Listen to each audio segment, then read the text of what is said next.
तिम्रो मास्क कहाँ छ? यसरी सोध्नलाई Where is your mask? Where is your mask? अब मानौ तपाईलाई कहाँ राखेको थाहा भएन तपाई भन्नुहुन्छ I don't know where I kept it. मलाई थाहा छैन मैले कहाँ राखेँ. I don't know where I kept it. Mask बिना बाहिर नजाऊ कसैलाई भन्नु पर्यो भने Don't go outside without mask. Don't go outside without mask.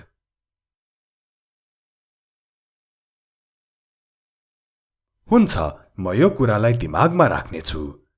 Yes, I will keep this in mind. Yes, I will keep this in mind. यो एक महामारी हो भन्नलाई It is an epidemic. It is an epidemic. Epidemic भनेको महामारी. तर जब यो महामारी धेरै देशहरू वा विश्वभरि नै फैलन्छ त्यस अवस्थामा यसलाई pandemic भनिन्छ. It is an epidemic. It is a pandemic. यो महामारी हो. बुझ्नुभयो नि हैन?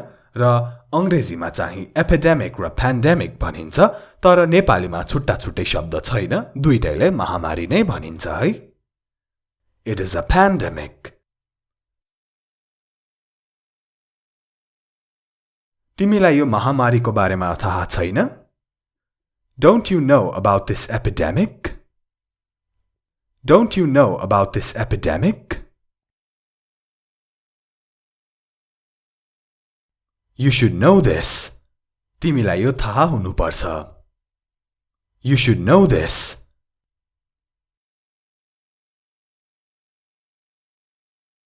Don't believe false news.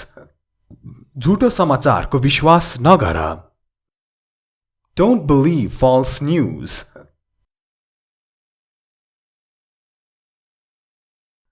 आफ्नै घरमा स्वस्थ र सुरक्षित बस्नुहोस्. Stay healthy and safe in your own home. Healthy, healthy हुन्छ है, healthy. Stay healthy and safe in your own home.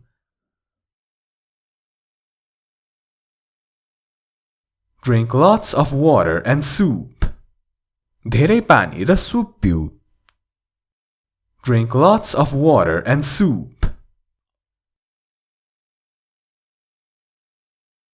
अब सामाजिक दूरी कायम गर्नुहोस् अथवा सामाजिक दूरी राख्नुहोस् भन्नलाई keep social distance. Keep social distance.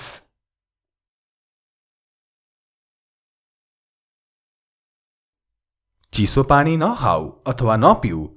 Do not drink cold water. Do not drink cold water. चिसो पानी खानु हुँदैन अहिलेको बेला मन तातो पानी चाहिँ खाऊ है. मन तातो पानी भन्नलाई lukewarm water र sentence drink lukewarm water regularly.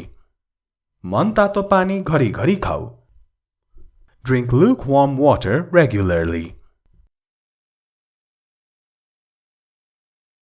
Weather is changing. मौसम परिवर्तन हुँदैछ. Weather is changing.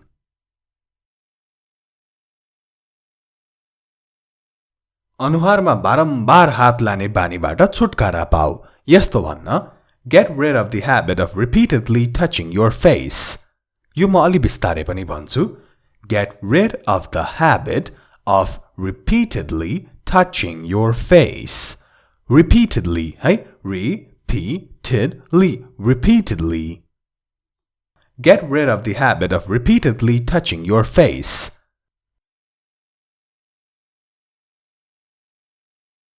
Wash your hands frequently. हात बारम्बार धोइराख.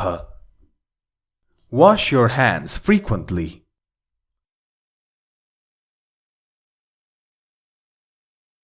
Cover your mouth and cough अथवा cover your mouth and sneeze. मुख छोपेर खोक अथवा हाच्छिउँ गर. Cover your mouth and cough अथवा cover your mouth and sneeze.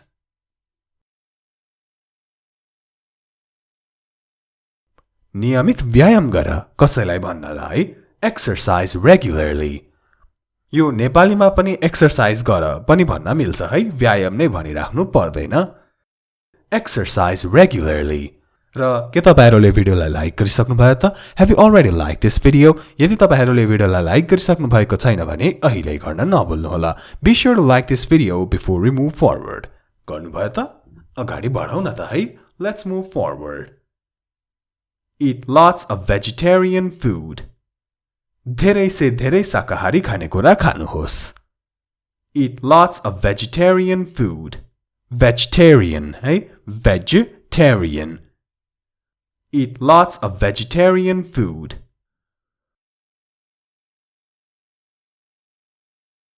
Do not shake hands with each other. एकअर्कासँग हात नमिलाऊ. Do not shake hands with each other.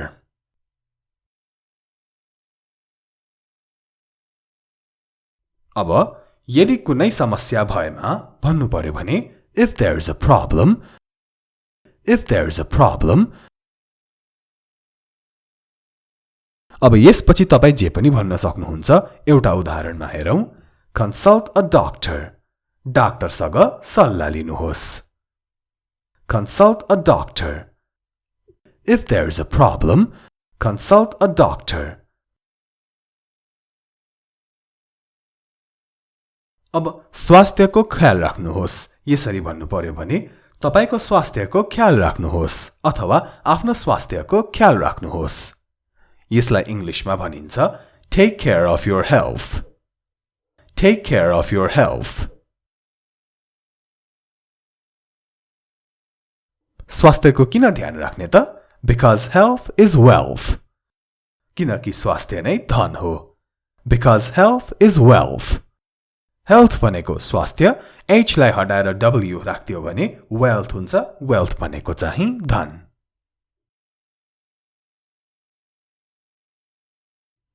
अवस्था झन खराब हुँदै गइरहेको छ.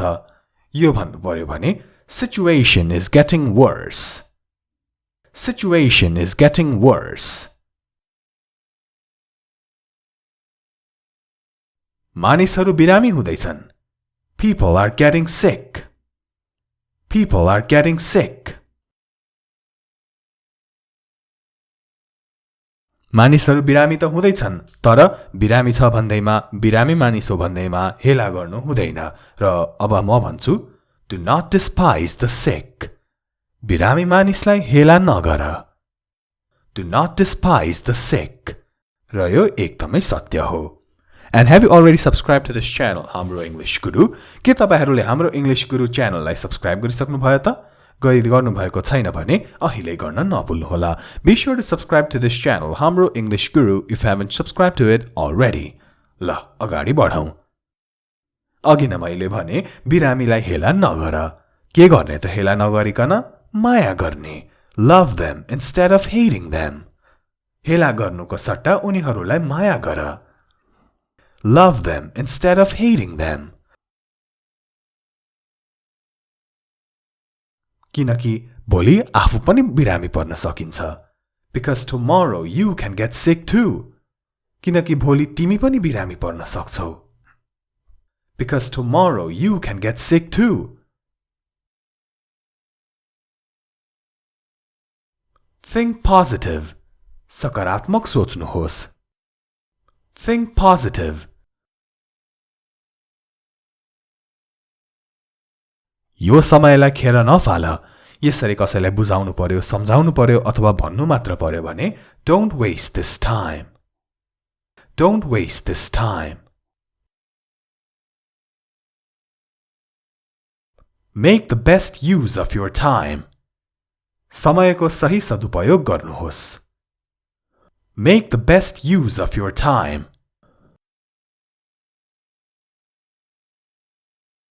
Keep love in your heart. Only then will your soul find peace. मनमा माया राख, अनि मात्र तिम्रो आत्माले शान्ति पाउँछ. शान्ति भनेको peace र soul भनेको आत्मा. Keep love in your heart. Only then will your soul find peace. Watch all videos of Hamro English Guru.